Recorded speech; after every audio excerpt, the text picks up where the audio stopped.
picks, but also a bit of a target ban towards Ignar. He did bring out things like the Blitzcrank, like the Thresh, very well known for him within Europe. I do like that ban away from WE, have clearly done their homework. Misfits take away Kalista, who continues to stay in her exclusive club of 100% presence, and Rakan actually banned away from Ben, so a couple of supports being targeted here, and Gnar will actually be the final ban there for WE. And the most surprising one to me is that Blitzcrank, because you mentioned, yeah, it's his target ban, Ignar had a lot of success on it. You have to have a lot of respect for that in the current state of the game with Ardent Sensor to ban out a Blitzcrank. And they just want to remove some surprise options. Even if they feel maybe that it's a low percentage chance to turn the game, they're getting that one out of there. But think about what's left available right now. Sejuani, Jarvan, Tristana, Lulu, Janna, so many strong Free for all, everybody grab them. Yeah, that whole 100% pick ban is now very heavily going to be affected when there are so many power picks available, and I'm expecting Misfits to go for the Sejuani Tristana right now. Big comfort picks, especially for Hansama, and I think that is very important for him, especially a rookie on the international stage. And with the Cogmore ban and that Jarvan pick there for WE, I am a little surprised to not see Xiye being pushed up higher, especially for Mystic, but maybe WE think that the preference is on something like the Triss, so we'll see what Misfits lock in here and see what WE get on the back end. There's the Triss, so if WE read it right, they will get Xiye, which has been a big pick for them all tournament long. Yeah, Tristana, as you mentioned, Vedius, we often see it picked into Jarvan. So many options, so many answers for that one, whether it is a top lane or a jungle Jarvan. Regardless, the beautiful pairing here, the double Yordles, everybody's known and come to love them. But also one of the big picks that I'm just remembering now is Galio. Something that Chinese teams absolutely love is Jarvan, Galio, Sejuani, because if you want to dive onto the backline comp, that is exactly perfect for it. You know what we want to see to top it all off? Is the Rumble that they also use when you switch the Jarvan down into the jungle, have the mid lane Galio, and then put a Rumble top lane. That's when we really get the full painting of all these combinations of ultimates, and you get those super heavy theory crafted multiple layers for those giant engagements. Who could forget that massive wombo combo from the play-ins? It was Team WE that obliterated Young Generations in an instant, and the LPL teams definitely know how to play dive comp. Yeah, Xiye big on the Galio, again loves to add to that plan of protecting Mystic, who will get the Xiye paired next to the Janna this time, so didn't want to give away kind of the other premier Ardent Sensor support, or defensive support I should say, wanting to steal that Janna away before it could be banned. That does leave Galio on the vulnerable list, and Sejuani now to Misfits, so 6 very strong picks in this draft. And the thing here, to me, the differentiation between Lulu and Jenna, a big part of it is how easily Jenna can apply Ardent Sensor to multiple people. And that actually is becoming a very big thing in the meta right now, especially as a jungler. I like to play other attack speed oriented champions. It's not just about Ardent Sensor on your AD carry. Jarvan is going to apply some extra attack speed here with the flag. Jenna can apply AoE Ardent Sensors. So if you get multiple champions based around attack speed, then you can really synergize even more people. There's one of them though. Sejuani is going to be picked up by Misfits. Maxwell are going to be happy to have that one. Cassio banned as well by Misfits, so a few eyes towards the mid lane there for Xiye. WE, very careful consideration, turning away Syndra from Power Weaver, another signature pick for the man. Now we're looking at things like Corki and Lucian really rising in value. I feel like Taliyah, a champion that we've seen a fair amount, especially from the Korean representatives, but in Europe it's not really been a popular pick. Ever since the Mana Nurse to her Q, she kind of fell off, and Corki really become the next big thing. Aurelion Sol for us as well, but against teams like Team WE, already showing that respect. How can you forget the Lucian from Xiye versus Faker at MSI? Well, do ban away, but that leaves kind of those more utility picks for Xiye, who does play, as you mentioned, the Galio, but also Taliyah, again, sticking with the theme, but a Galio ban from WE is actually going to take that option away. I think it makes a lot of sense because you saw the Lucian ban away from Misfits. You think this is one of the best answers to a Galio, so they're afraid of the early lock-in of the Galio for the side of Misfits. What I'm also thinking here is that since Misfits have the very last pick and could counter pick, Kassadin, even though they're hovering Corki right now, they could hold on to the counter pick and maybe bring that one out with Lucian off the table. Not going to be the case here as Corki is eventually locked in, but that is going to give an opening. for Misfits, I think something that Hussein, their coach, who has a lot of control during the draft, he's thinking about making sure that Alfari and Hansama get comfort picks. Bear in mind, this is their first time playing on an international stage, and also they're playing at the World Championship against a very strong team in Team WE. So he knows that Power People can just be safe on the Corki and mid. He has that experience, but they do not want to. They want to make sure that Alfari and Hansama are in a comfortable spot. Well, there's a Mlxg for 957, going to add some front line to their team. And now we just have to see where Xiye wants to go. Does he want to take something like Taliyah? Does he want to take the Kassadin, which is a historical pick for him as well? Again, assuming that mid lane is Corki, which is almost always going to be the case. Xiye, does he go defensive? Does he go aggressive? Right now, hovering that LeBlanc, and they're going to lock it in. You can hear the crowd get excited. They're looking forward to seeing Xiye step up in front of Wuhan's As audience. soon as I see a champion like this, too, that does bring with it some of the risks of not quite as good in the team fights later in the game, I'm thinking early game and jungle pass. There are a lot of options with LeBlanc for creative junglers. Condi does get the Jarvan, who has huge mobility, and multiple jungle paths. You can even start red, go for level 2s, trying to burn summoners and gain momentum that way. I would think instantly he would want to play around Xiye, around this LeBlanc. Well, last pick is Cho'Gath there for Misfits, so trading those big 2 tanks back and forth. I think teams will slightly differ on priority. Some like Cho'Gath more than Mlxg, some like Mlxg, and of course, comps will depend as well. But other than that, very standard stuff here. I think the mid lanes really are only big wildcard, and maybe Condi having a bit more early game pressure on the Jarvan. They did first pick it, so we'll see exactly what kind of influence he can have. And when you look at these comps, they fit very much with the styles of both teams, because the thing about Team WE, as you mentioned, Kobe, Condi has the ability to get early leads, but it's not something that Team WE rely on. It's not something that they play the whole game around. It's just an option that Condi is good at utilizing to just set up his laners for success, to better then set them up for team fights, which is the true strength of this team. Whereas Misfits, they've often been considered kind of like a budget G2. They prefer the slow macro style of play, but I think that's going to be dangerous playing up against a team that is so renowned for their ability to team fight. Well, certainly will be troublesome, as Wuhan has come alive with WE taking to the stage for day 2 here of groups. Certainly a important game here for both. See exactly how it all lines up. I think both teams should be happy with the picks they've got. Lots of comfort. You mentioned it for Misfits, Vedius, but a lot of expected things here for WE as well. Now it's just a matter of seeing how their play looks right now, because they'll be tested here on the Rift. One thing a little bit out of the ordinary here for Misfits. They've got an Ignite in the bottom lane. Everybody's been trending towards a barrier on the AD carry and the heal on the support, just because it's so focused around farming early game and trying to build up to that late game. But there is a bit of extra damage there, so we may see some more offensive moves and maybe some bottom lane focus for Misfits with the Ignite. The one thing you can say about Ignar is he likes to get in your face. He's known for roaming around the map. He doesn't typically sit in the bottom lane. He likes to try and have impact elsewhere, especially with Maxwell if he can. But on the Lulu, he's saying, okay, if I'm going to be relegated to 2v2, I may as well have some fun. Get up in his face and throw some glitter in it. See, yes, he does also have the aggressive Keystone as well with Thunderlord, so Ignar certainly going to be playing pretty aggressive in the duo lane. Right now, though, WE moving 3 strong up the north side of the river. Might spot Alfari here as 957 gonna prime a sapling. Just walks into the brush for now. Good ward from Alfari, but it's gonna go down. 10 gold to Xiye. 10 gold and a very little bit of experience also picked up. Not irrelevant, but probably shouldn't matter too much here as Misfits counter back with a ward of their own. Not quite as deep as they might have liked. And now some extra wards here from Ignar and Hansama.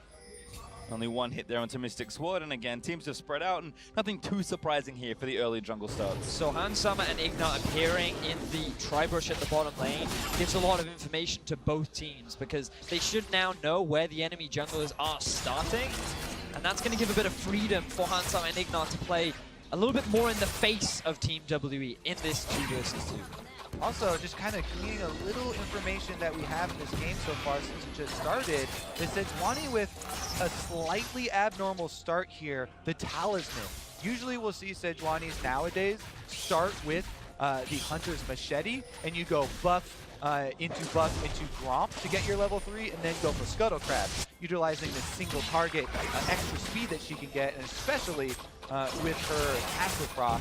However, with the Talisman, it allows them to change the route, go for the Raptors, because you can get the AoE, very big burn, and life leech off of them. And now he's going for a more secure clear here with the Sejuani, and we'll end up with multiple camps before heading into the jungle. See if Condi actually is able to get his double buffs and then get out a little bit earlier. It is important to note that both junglers starting on the same side means they end up on the same side, looking to maybe make something happen here in the bot side. Mlxg will take down the Scuttle Crab, very easy for Sejuani with the Permafrost. And now going to move back onto blue buff again, kind of emphasizing what you just said, Kobe. Very safe start here for Mlxg. Exactly. Even though he's going with a bit bigger of a clear, trying to get the Raptor camp and the Wolf camp early on so that they respawn earlier for him, he wants to get the Scuttle Crab vision for his pushing bottom lane before returning to the blue buff here. So Mlxg, a pretty efficient route considering he was also able to check the boxes here for the bottom lane. We talked about Ignar and the Ignite and the Thunderlords. They obviously want to push and pressure down there, so he's just giving that extra little bit of jungle support to allow them that. And we're talking a lot about the junglers because they're going to be extremely important for setting up the carries for both these teams. As Condi is making his way up to the top side, he will be spotted out by a ward.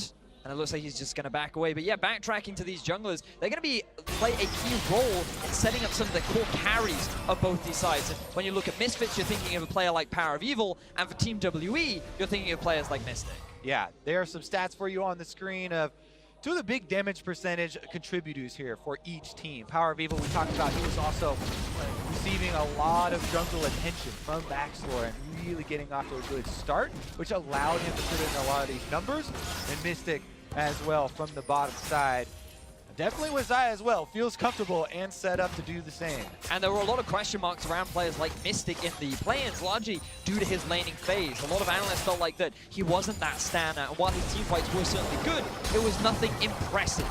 But I feel like that coming into the World Championships and coming into now a bigger stage and much higher level of competition, I'm expecting a lot more from him, because after talking to some of the teams, I feel like he wasn't playing at the highest level during the playing stage.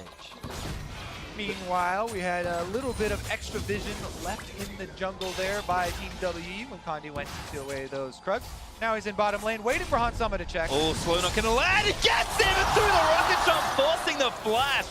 Very cute play from Condi. Hansama a little bit quick to jump there. Didn't quite time it properly. He didn't get the buffer correct, which means that he still ends up getting knocked up. He's now going to lose both of his summoner spells in the 2 versus 2. And we talked about the impact of these junglers on these carries. Mystic now going to be in a much favorable position. Yeah, can't really get away from Jarvan, and Condi with a very successful gank. Double summoners. Remember, those are the defensive summoners for the bottom lane. No barrier for them at all. We'll see if the Ignite does come into play, because Condi's coming back for more.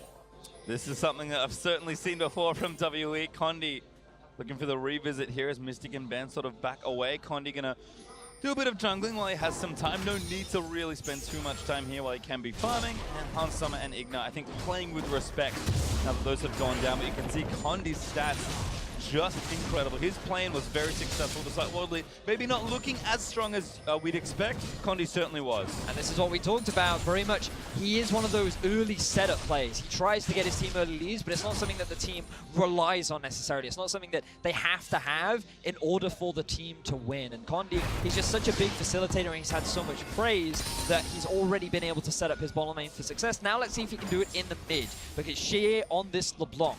We all talk about LeBlanc being this assassin and how she wants to be roaming around the map, have that sort of early lead, have that early pressure. Right now, Xiye is doing well in terms of the laning phase, but now we want to see him make these map movements as he's already doing in the river. Yeah, he's rewarded with some honey fruits. Used the clone there to slightly delay the minion wave from getting there, and looking and scouting for the jungler camps to keep track of Mlxg's clear speed. Nice as well from Alfari to pay the respect as Xiye went left. No successful roam this time around. PoE has also used his teleport already, so he's going to have no more freebies back to lane. Xiye going to last hit these, and I think both mid laners will take it back. Certainly Power of Evil will with the Hex Drinker done, and Xiye maybe going roaming instead. Like the respect being shown from Power of Evil. It will delay his Stream Force spike a little bit, but it makes the laning phase so much easier for the Corki. And I also want to highlight some of the vision being set up from both parties. A lot of it invested, around the bottom side of the map. Already double control ward from both sides, and their priority is making sure that neither of the 2 versus 2s get snowballed upon by either jungler. Sunny skies down there. Everybody just farming up those Bitcoins. Well, Mystic returns to the lane. Shield on the turret there for Bandits to spend a little bit of damage. And a BF sub for Mystic versus the same for Hans Summer. Again, slightly different starts there as far as itemization goes. And getting in a brush here for Ignar. WE, they're just going to play it safe. And again, Misfits playing very safe here, very respectful, and a ton of controllers. There were 3 down the line, but Hans Summer just placed his. 2 though for both Maxwell and PoE, mean that Misfits again just want to play safe. This is a team that does not want to fall behind, but happy to play even. Yeah, now that we do have the BF Swords, a little bit of extra damage coming through, and the ultimate's available, maybe Condi is going to be able to revisit and create something. You know, he's walking away from those wards, comes through the lane, doesn't want to walk anywhere near Tribush, himself level 6 with red buff. This would be kind of the perfect storm if they could actually nail someone down. But again, Tristana hard to force on, especially with a Lulu at her back. Defensive control was cleared out by Mystic and Ban. That does give Condi leverage to sneak into both brushes if he wants, but again, just going to farm the Krugs, not waste too much time. As Alfari does take the speed trying to the right, getting that Scuttle Crab, and going to hit a Sapphire on the way back to the lane, but not a huge deal here for these top laners who are nice and even in CS. Seeing a lot of this, gentlemen, a lot of slow early games, it's a progressive farming, all about the item spikes. And the one thing you can say about LPL teams for certain is they love to utilize those item spikes. You really need to keep your eyes on players like Xiye and Mystic, because once they hit those first items, that's where they're going to look to be as proactive as possible. And that's really where they turn on. And we're going to see how Misfits handle that, because as a team, they often struggle when they fall into early deficits. Throughout the regular season and throughout playoffs, they had a 3-11 win to loss record whenever they were at any kind of deficit at 20 minutes. So the fact that they're off to a bit of a lead right now, certainly favorable if you're a European fan. That 300 gold though, oh, 200. 10 minutes to go though, don't forget. There's still a lot of time. Certainly the slow early game going to help with staying even keel. Where are the Gigabyte Marines when you need them? Coming up in 2 games time, Kobe. Oh baby. Well, for the time being, a little bit more vision being invested from Misfits towards the top side of the map. Rift Herald will be spawning, and Maxlor, he's taking a bit of a creative route, but will be spotted out. Nice bit of vision there from WE. Sweeper does not find it either. Not sure where that came from. Could have been some fruit, or could have just been my eyes deceiving me. Maxwell, though, is going to slap down the Scryers. Boom, cleared that out of the way from WE's side of the map. And the holding pattern will continue as Maxwell gets good vision here on the left side. Deep vision is definitely the first step. Remember, we do have 4 teleports available in this game, all of them off cooldown right now. So as much as we're talking about these wards kind of casually, they're just a setup, and any of those could explode into multiple people joining these fights. Down bottom side again, bottom lane for WE is pushing in. Condi heads down to the bottom side. You know, he's pinging already for some deep vision of his own. And they might even be able to set up for some extra control here. Scuttle Crab into a pretty seamless dragon take if they want it. You can see the pings coming out from Misfits. They're very aware of Condi being in the bottom half of the map, but also for the bottom lane of Misfits. This is a big concern because they went for the Lulu. They even have the Thunderlords. Note the further for battle on Hans Sama as well. Bit of a risky keystone to take, simply because during the laning phase, it really isn't that valuable. It makes the sustain so much harder, but look at mid. Great chunk by PoE. Oh, I think that climb blocked a missile. Xiye lives to tell the tale this time. Block out some of that damage. Here comes Condi. He looked like he wanted to get some of those minions, but Power of Evil chases him off as well. Staking claim here to the mid lane. Very nice play. She is going to return with a bit more power though. Sheen and the Hex Drinker there for PoE, and now that Hextech Revolver being worked on has got the 2 little components, the Revolver and the Cutlass. Just needs to combine them into a Gunblade. Somehow that's what that makes into, but certainly a very good LeBlanc item here. Xiye should have that one in short order. You just put the Hex Drink on top of the sword. Ah! Bit of tape, all good to go. But again, we're always looking at this vision, we're always looking at the potential for possible TV flanks, and you're also looking at some of the objectives that are on the board. Unfortunately, it is another Cloud Drake, not the highest of priority for either side, but also, again, like, it's a little concerning that Misfits bottom lane is struggling so much after that early gank we saw from Condi and Mlxg. He hasn't really tried to mimic any kind of pressure. His focus has just been farming up and trying to get those items as fast as he can. Yeah, I mean, I believe he's still, to this point, dealt 0 damage to champions, as he hasn't really interacted with anyone on the Sejuani. But we do have the Ardent Sensors coming through now, boys. Riveting. As those have been completed, we get the extra attack speed coming down, more damage. So there's possibilities here of actually pressuring turrets, and that might be where it does explode. Alfari again pushes up his lane, looks for the Scuttle Crab, and then he's going to be able to grab this one too. No feast, unfortunately for him, but an easy take. Abyssal Mask there for Alfari. So righteous glory first in the last game, but certainly needs a bit more defense versus LeBlanc and of course his lane opponent in Mlxg. Xiye though has been kind of pushing the wave and threatening a potential pick. We saw Pee-wee do a nice job in a 1v1 earlier, but Xiye with the jump is going to be potent, especially once he completes his first item. Pee-wee will also be delayed on that Trinity Force, but doesn't need the influence of the Hex Drinker. So a lot is brewing here as we move past 13 minutes, but the leisurely pace of the game does continue for now. Giving up that leisurely in bottom lane. Mystic playing very far up. Knows that Ben with the Ardent Sensor can just give him so much extra stats. Love that target focus from Mystic there. Note how Handsummer was too preoccupied with the minion wave and also had the shield on him. So Mystic said, well, I'm just going to hit the support then. You're a very squishy Lulu, I can chunk you out. And that's going to force him back, which then allows them to start being aggressive onto Handsummer. Just a very small trade, but in the favor of Mystic, and they're just going to continue to push down onto this tower as a bit more defensive vision now coming out from Misfits in the bottom lane. But the game's still dead even.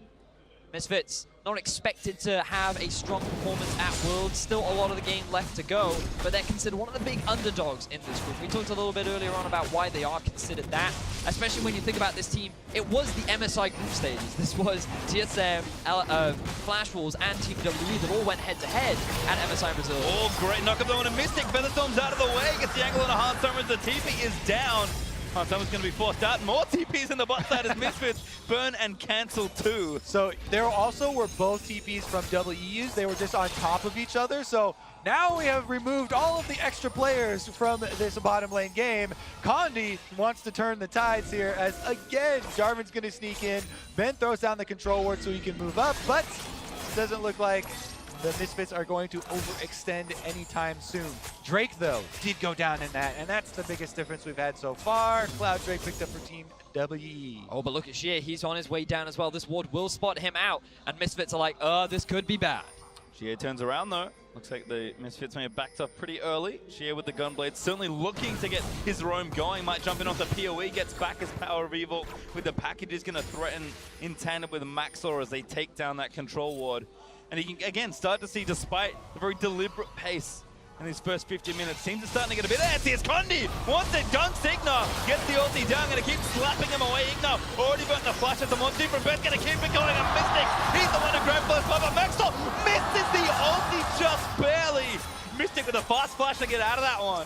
And Misfits, they face check the bush. They even pinged it, expecting him to be in there, but Ignar flashed way too early, and Condi punishes it. Uses the EQ, locks him in the baby cage, and WE, they're able to get themselves their first kill of the game. Yep, if you flash early against Jarvan, he's just going to dunk you. And here's the double knock-up. He lines it up for the Lulu as well as Tristana, and Ignar used his flash, so in comes the Cataclysm, buys enough time for the DPS to work here. Mystic flashing very early on that one, might have even been considering flashing before he saw the ultimate come out, and able to get away after that. A lot of summoners were blown in the bottom side, but the big gold bonus doesn't mean a whole bunch in the game at this moment. Meanwhile, Condi, though, the objective focus has really been a big difference here. Gets the Drake as well as being able to walk right up to the Rift Herald, and seems to be able to take that one uncontested. And one of the big carries for Team WE now has a kill under his belt. Essence Reaver completed too. Mystic, one of the big players that we were going to be watching to see how he progresses throughout the game, is now set up for success. His counterpart in this game, Power of Evil, also just finished his Trinity Force with Condi able to grab the Rift Herald for his squad, and IE is also completed for Handsummer's Tristana. So again, a lot of this kind of slower paced game, all that farming early on. Despite the first blood for WE, the gold stays dead even, and the items are starting to creep up on these carries. And again, WE, if they can convert the objectives that they are starting to get into more, we'll see just where Condi can use this Rift Herald, because that's kind of been the sacrifice in some ways. The only advantage WE have really gotten is not reflected in the gold, it is in these objectives that they're taking. I think it's for Misfits. I felt like that they had an opportunity early on to get ahead in this game. If they had simply just swapped from bot up to the top lane, because we see that Alphari has been consistently pushing 957 underneath his turret. That tower is already at about 50% HP, and they could have just avoided the potential dive and gotten themselves a very early objective. Instead, they chose to stay in the 2 versus 2. They allowed Team WE to punish on the overextension of Ignar, and they're the ones that now have the Rift Herald. They're the ones that are setting up to get themselves the first tower of the game. Setting up for this blue buff as well, as one to get stolen away by Misfits. Not up right now. In fact, Xiye is lining up a dive instead. Is spotted on a ward, and Power of Evil is hot on his heels, but Xiye dives in, gets Ignar with a 10, and that's going to be a kill. Great focus on the summonerless Lulu right there. And that's going to be the first turret as well without the Rift Herald being expended. So WE can keep that one in their pockets and try to chain this momentum. So often in this meta right now, when Ardent Sensors are completed, as soon as one turret falls, they can then swap the AD carry and support to another lane and chain outer turret takes. But WE don't even have to do that. They're still pushing in the same lane. And you can see with that extra attack speed, Xiye having her own buff as well, they almost instantly melted. Who needs the other lanes, Kobe? Just going to take the tier 2. The Rift Herald hanging out. Oh no, Shelly. With Rift Herald down, they might even go for inhibitor. They're going for it. Condi going to threaten again. Has the ultimate ready. Maxwell also rank 2 ultimate for himself. Rift Herald charging in. Bit of chunk damage there to the turret. But not going to be enough. The bottom lane of Misfits is struggling. They chose not to swap. They chose not to try and equalize the turrets. And instead, they stick around, and a great roam from Xiye extends the lead once again. Now, 2 of the big carries for Team WE are sitting on gold. They are really far ahead. And they're the ones that are extending this gold lead to 2K in favor of Team WE. And now, as we said, they can rotate their support and AD carry to try and keep up that pressure. Look how close it was, too. The breaking point for the top and mid turret here for Team WE, both of them are extremely low. Misfits would like to collect some of that gold, but Xiye has got the flash, but he doesn't need it just yet. The damage is almost there, but Ignar with the ultimate keeps himself alive. That was very close, so close. You can see him single digits there before the regen came in. That was close. Big play from Xiye. Almost resulted in another kill. That would have slowed down Misfits significantly. And it still may well do, because Hansam, he doesn't feel confident enough to push by himself anymore. He hasn't tried the corrupting potion too. I didn't see if he used it, but I wonder if that was the difference maker. That's how close that was. And you can see Misfits with a deficit. Vedius, you mentioned this before, but when they are behind, it is not pretty. No, they really struggle to know what to do when they're in a deficit, largely because this is a team that's very controlled. They like to play the calm, calculated game, and when they have the lead, they know exactly what to do. But when the tempo isn't in their favor, it ends up in disaster, and they don't know how to react to the pressure. Yep, currently they're up on the top side of the map, looking to knock over that top turret. It looks like they will be able to get it, and at least get some of this global gold for themselves. So not too far behind, but WE right down mid lane. Yep, gonna try and take down yet another turret. Condi and Maxor having a battle. Condi not gonna get stunned just yet, gonna rejoin his team as Alphari's been stunned up. Bruno on the mark, that knockback for the arcade smash, and chase on chase on chase. Xiye takes him down, Featherstorm. He's gonna force Maxor to flash out of the way. With the front line here chunked out and taken down, Team WE might be able to really open up this map. One more minion wave annihilated here. And there goes that mid turret. Great punish from Team WE, finding themselves a pick that actually resulted in a kill. Another one going over to Xiye right now, and they add a turret on top of that. Team WE displaying their dominance over the rookie squad of Misfits. Yeah, Misfits got to be a little bit worried now with this deficit really increasing. And something you guys just brought up was kind of what do they do at that stage of the game when they start to lose control? Here's another look at how it happened though. Alphari literally just trying to walk up and get behind the turret. But again, we saw so many of those invades from Xiye where he was placing these wards. I believe that's even his control ward that he went in with one of his LeBlanc roams to the bottom side. And that was really in an area of control there for WE. They were really powering through the bottom side. But you're exactly right, Kobe. The point you were just setting up was that often Misfits are a team that utilize the Baron a lot. They're very focused around in the mid-game, using it as a means to either force fights or force the enemy out of position, try and take advantage. And against Team WE, that's kind of a gamble, especially when you think back to Condi during the play. Certainly True. It's been known. An unreasonable amount of Barons with some unreasonable amount of skill shots and not even having to use Smite a lot of the time. Yeah, certainly has. Condi, it's been his reputation for a long time, and he has shown that in play. It's WE up a few thousand gold, about 2,500 at this point. And the big boy Mystic is 2 items and counting. Xiye has had a lot of influence certainly in this game. He's working on, in fact, he's finished, his second item in Morellonomicon. But watch this, Xiye. Mystic is only getting stronger and stronger. That is quite the CS lead he's built as well. And there's a reason WE play around their bot laner. Oh man, yeah, the CS really funding this build here. A lot of the spikes from Xiye even come earlier. You don't even have to have the Infinity Edge yet for those crits. So the cooldown reduction applied after just the first seal item is completed really allow a big DPS increase for her, because a lot of it comes from that blade collar and from the combinations she's able to pull off. But as you said, already a BF sword into the next item here. It definitely could be the Mystic show. Condi's going in, that's a knockup, gets Ignore instead. Hasama tries to get out, but he's still got rooted by the Xiye. A double kill from Xiye! Bounces the Qs back and forth through Misfits, and now Alfari, he's caught in and amongst the rest of WE. There's another kill as Maxwell dives to Xiye for the triple kill. Misfits get obliterated by Team WE. Fantastic play from Xiye. 5-0-0 right now on the LeBlanc, and their eyes are on the Baron. Fully loaded ring there as well for him. 10 stacks. Baron should go down shortly for them, and Team WE are out to the races. Well, this Baron should go over. Condi has a smite to spare, and Maxwell's dead for 15 seconds. Alfari cannot make it into the area from bot lane. WE secure the Baron. Team WE, they're putting on a clinic right now. Fantastic performance, punishing these slight mistakes from the bottom lane of Misfits, and just not afraid to run away with it. I mean, Misfits, yeah, they were running up to their own control ward there, but face first with Condi, and once again, Condi starts it off. He initiates, opens up this window for Xiye to go in, get the double execution on the back line, and then they chase down the extra kill here. And I was thinking that, oh, maybe Misfits could still win the team fights later, because LeBlanc, she really struggles to kill the front line. She's not a great tank killer, but the job is made so much easier. She just kills the back line right from the start. You lose Hansama, you lose Ignar, and you can just see when you add on top of that an overfed Mystic, it's very easy to just shred through this Misfits lineup. Yeah, LeBlanc getting some last hits there, but Mystic still putting in a lot of work. That is an obscene amount of damage at this stage for a team fight, as Ben's going to sweep through a few wards and WE continue their pressure. Mystic took down the top outer just earlier, so he's got that point also opened up. And Misfits, thank goodness they have a solitary tower, because WE were on track to perfect game them otherwise, and now assaulting the tier 2 in mid. Yeah, in addition to this Baron buff, when your AD carry in this meta is pretty much a full item ahead of the enemy AD carry, and 2 levels, definitely difficult. And again, still have Baron, which I did forget briefly, looking to pressure things down. Power of Evil.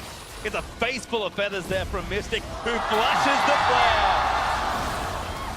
Gets the big shout from the crowd as well. Hansama jumps out, the Lulu ultimate is used, and Team WE are inside the base. Going straight for the throat here as this bot inhibitor turret does fall. Bot inhib is soon to meet the same fate. And Misfits are starting to struggle as we approach the 30-minute mark. PoE's got the package, he wants to make a play, but there is no play to be made, it feels like. Ooh, they're engaging. All right, never mind. Condi, oh, he's going to go back in. He traps Maxwell in and amongst the Cataclysm. It gets him out of the way. A rupture is very nice to knock some to the front of it. Snipes the backside for his 6th kill. Alfari gets flashed on and taken down by Mystic. The crowd is going wild as Team WE continue their assault through the Misfits lineup, and already at 26.5 minutes into the game, they're looking to end it. They're going to go for it. They've got Baron up for a minute 30. They've got a couple of crits. One turret falls a tornado, delays Power of Evil. Ultimate from 957. He's going to bring it home, and WE, under the roar of the crowd here in Wuhan, will win their first game of Group Stage.